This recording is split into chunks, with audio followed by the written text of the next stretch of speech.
નમસ્કાર, GS news 24/7માં આપનું સ્વાગત છે। હવે જોઈએ આજના સમાચાર।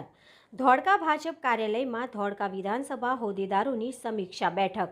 ગુજરાત પ્રદેશ ભાજપના સૂચના અનુસાર તાજેતરમાં પૂર્ણ થયેલા લોકસભાની ચૂંટણી અંતર્ગત ધોળકા વિધાનસભાના ધોળકા કાર્યાલય ખાતે સમીક્ષા બેઠક મળી, જેમાં જિલ્લા ભાજપ પ્રમુખ શ્રી હર્ષદગીરી ગોસાઈ, ધોળકા તાલુકા ભાજપના પ્રમુખ શ્રી દિગ્વિજયસિંહ મસાણી, જિલ્લા ઉપપ્રમુખ શ્રી મહેન્દ્રસિંહ મંડોરા, શ્રી બળદેવભાઈ વાણિયા, મંત્રી શ્રી ભારતીબેન રાણા, ધંધુકા એપીએમસીના ચેરમેન અને કોષાધ્યક્ષ શ્રી ચેતનસિંહ ચાવડા, શ્રી બિપિનભાઈ શિક્કા, શ્રી દિગ્વિજયસિંહ બારડ તેમજ અપેક્ષિત કાર્યકર્તાઓ હાજર રહ્યા।